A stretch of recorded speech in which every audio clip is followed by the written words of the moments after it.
O protagonismo, ele é um resultado. E não existe assumir o protagonismo da vida de vocês se vocês não tiverem ação. Toda vez que eu rodo caixinha de pergunta aqui, vocês falam assim pra mim, o que tá faltando na minha vida é ação, é recurso. E o que você faz com esses recursos? Com base nesse recurso, você precisa agir. Eu quero assumir as rédeas da minha vida. E o que você está fazendo pra isso? Entendendo que você assume as rédeas da sua vida até a página 2, né? Chega um limite aqui que você assume as rédeas da sua vida, só que existem outras variáveis que não estão sob nosso controle e nós vamos falar sobre isso.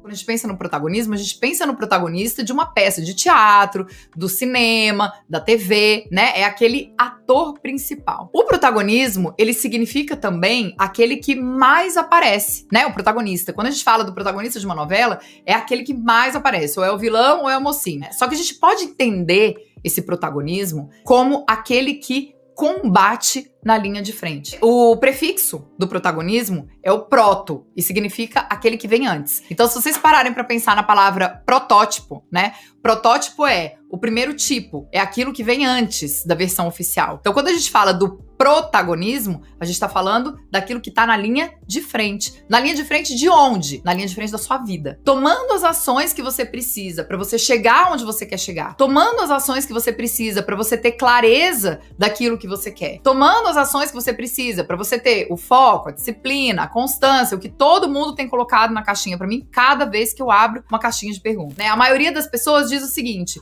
você vai assumir o protagonismo da sua vida, você vai tomar as rédeas da sua vida. Beleza. Só que, gente, o protagonismo, ele não é uma escolha.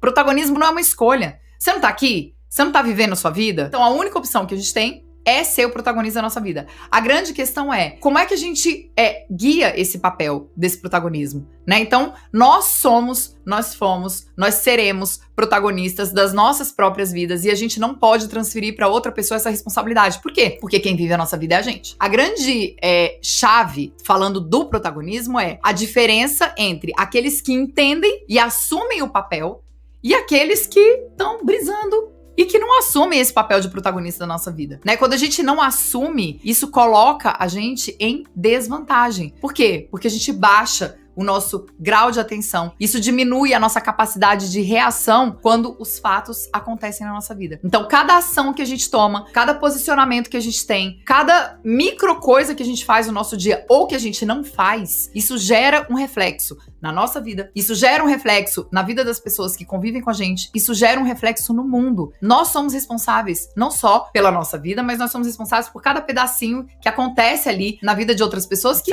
seu filho, seu marido, sua mãe, seu pai, as pessoas que estão ali próximas de você. E isso faz a gente construir o nosso caminho, isso faz a gente construir quem a gente é. Eu quero contar algumas histórias só para vocês poderem se situar, tá? Toda vez que eu pergunto para as pessoas assim, o que você precisa para você cumprir os seus objetivos com excelência? Aí as pessoas me dizem o seguinte: eu preciso de tempo, ou eu preciso de dinheiro, ou eu preciso de pessoas. Tempo, dinheiro e pessoas se resumem numa palavra, que são recursos. E aí é que eu quero trazer algumas histórias para que depois a gente possa falar desse protagonismo. Então, vamos pensar na primeira história, que é a seguinte. Há 150 mil anos atrás, que tinha muita coisa selvagem, né? Muito animal, muito homem das cavernas e tal. Já existia, há 150 mil anos atrás, o Homo sapiens. Só que há 150 mil anos atrás, dentro do contexto do planeta, nós éramos insignificantes. Por quê? Quem eram os grandes animais e que eles ocupavam o planeta e que tinham uma importância? Eram aqueles animais enormes, era o elefante, era o hipopótamo, era, sei lá,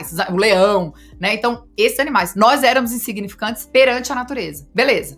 Pula 80 mil anos. Chega 70 mil anos, mais ou menos, depois disso aí, desses 150 mil anos que eu tô falando pra vocês. Aconteceu alguma coisa no nosso planeta. A gente tinha 6 mil Homo sapiens habitando o mundo inteiro, ou seja, insignificante perto do que a gente tem hoje. A gente estava à beira da extinção. E a partir dessas 6 mil pessoas que estavam habitando lá atrás, é que nós viemos. A gente tá falando da nossa ancestralidade, né? Nós somos herdeiros, nós somos netos desses 6 mil Homo sapiens que viviam ali naquela época. E eles viviam num ambiente difícil, né? Quem me segue há mais tempo sabe que eu sempre falo dessa história aí do Homo sapiens, do quanto a gente, né, os nossos ancestrais, eles precisavam ficar sempre ligados naquilo que era ruim. Por quê? que eles ficassem brisando, olhando o céu, flor, plantinha, passarinho, vinha um animal aqui por trás e crau no pescoço dele. Então, esses nossos ancestrais, eles viviam num dos ambientes mais difíceis e mais perigosos que a gente já viveu. Essas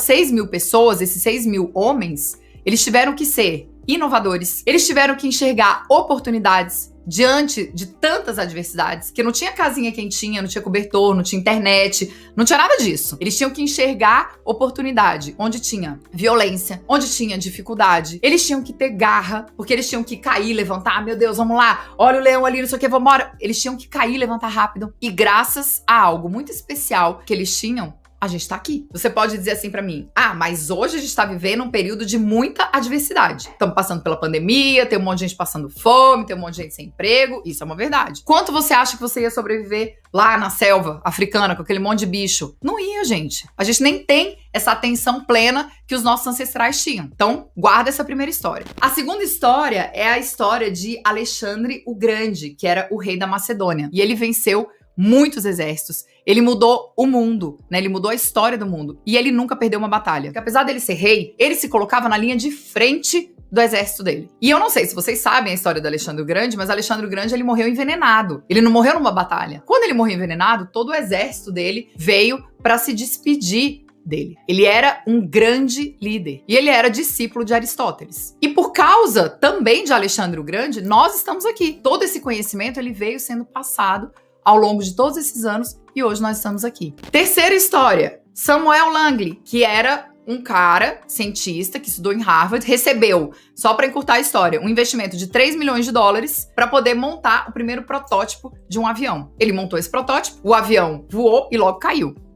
Quem foi que fez o primeiro avião voar? Santos Dumont. 14 bis, né? Ele fez o primeiro avião. E por que eu tô contando essas histórias, gente? Porque essas 3 histórias mostram protagonistas. O que são os protagonistas? São aquelas pessoas que, mesmo em face à dificuldade, mesmo num mundo violento, mesmo sem recursos, transformaram o mundo. Santos Dumont não tinha os 3 milhões que o Samuel tinha. Ele tinha ali aqueles pedacinhos de coisa dele, ele foi lá, montou o avião dele e fez o avião voar. Então, ele foi um protagonista de quê? De transformação. Nós todos somos agentes de transformação. Da nossa própria vida, da vida do outro, da vida, né, do mundo. Então, por isso que eu falo desse protagonismo colaborativo. Agora, quais são as características de um protagonista? A primeira característica de um protagonista é aquele protagonista que ele identifica o negativo e ele constrói uma oportunidade diante daquela adversidade. A coisa mais difícil é você identificar esse negativo e você construir uma oportunidade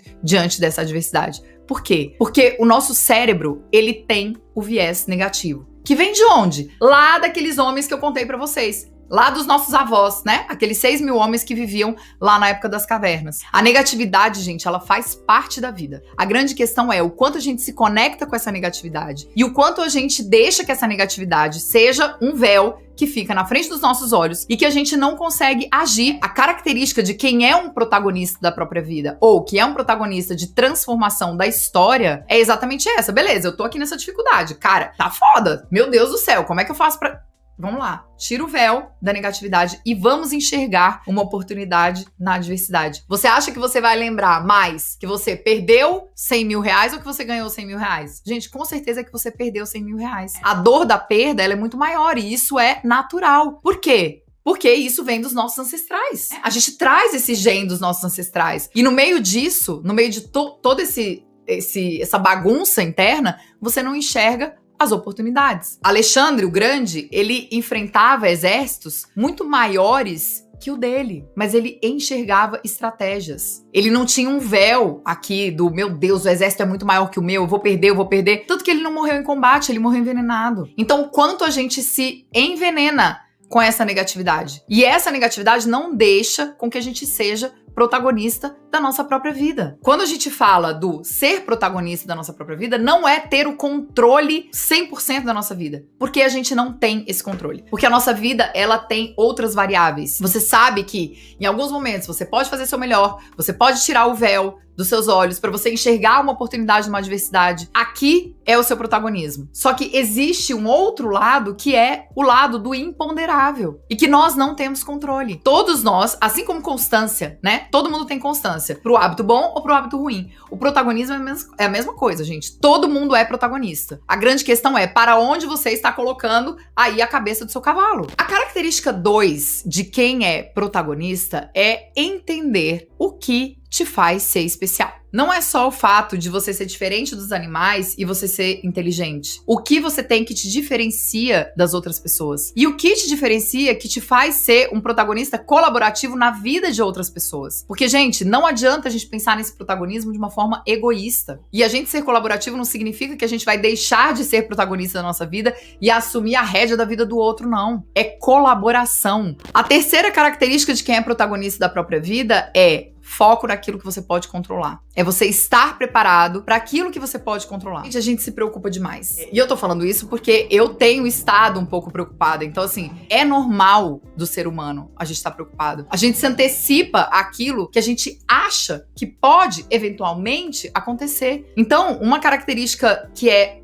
assim, crucial é eu foco a minha energia naquilo que eu posso controlar. Naquilo que eu não posso controlar, cara, eu entrego. Ah, mas Debs, é muito difícil entregar. Concordo com você. É um exercício diário. Então começa a perceber o que é que você pode controlar. Eu tô fazendo essa determinada coisa da melhor forma que eu posso e seja honesto com você. E você dar o seu melhor não significa você querer ser perfeito. É você agir com excelência na sua vida. Haja com excelência. Faça a sua parte. Aqui termina onde você controla. Aqui termina o seu protagonismo. O que vem depois não está sob seu controle. Você depende de pessoas, você depende de circunstâncias, você depende de recursos como tempo, dinheiro. A gente depende dessas coisas. E são coisas que a gente não controla. Eu tô ali com aquele véu na minha cara que é negativo. Cara, eu consigo controlar isso. Eu consigo tirar esse véu. Fazendo o quê? Mudando o meu pensamento. Então lembra do Alexandre o Grande. Quais são aqueles combatentes que têm mais chance de sobreviver? Não é aquele que tá sempre com o olho aberto, que tá sempre presente, não é com viés negativo. É aquele que conhece onde ele tá pisando, é aquele que conhece onde ele tá, é aquele que conhece as emoções, as ações, é aquele que tem planejamento, é aquele que se previne, é aquele que avança, que não fica parado. Então esse é o que tem mais chance de sobreviver. Não existe você não ser protagonista da sua vida. Você é protagonista. De uma forma ou de outra, você é. A grande questão é que tipo de protagonista você quer ser na sua vida. E tomar cuidado para você não focar em querer ser só aquele que mais aparece. Nem sempre aquele protagonista que mais aparece é aquele que mais age. É aquele que realmente está na linha de frente da vida dele. Assim começa o processo de clareza. Então, o primeiro passo é você entender que sim, você é protagonista. Agora, qual é a direção? Que tipo de protagonista você quer ser da sua vida? E por último, onde é que eu tô colocando a minha energia? Naquilo que eu tenho controle ou naquilo que eu não controlo? Quem é esse protagonista que você vem sendo na sua vida?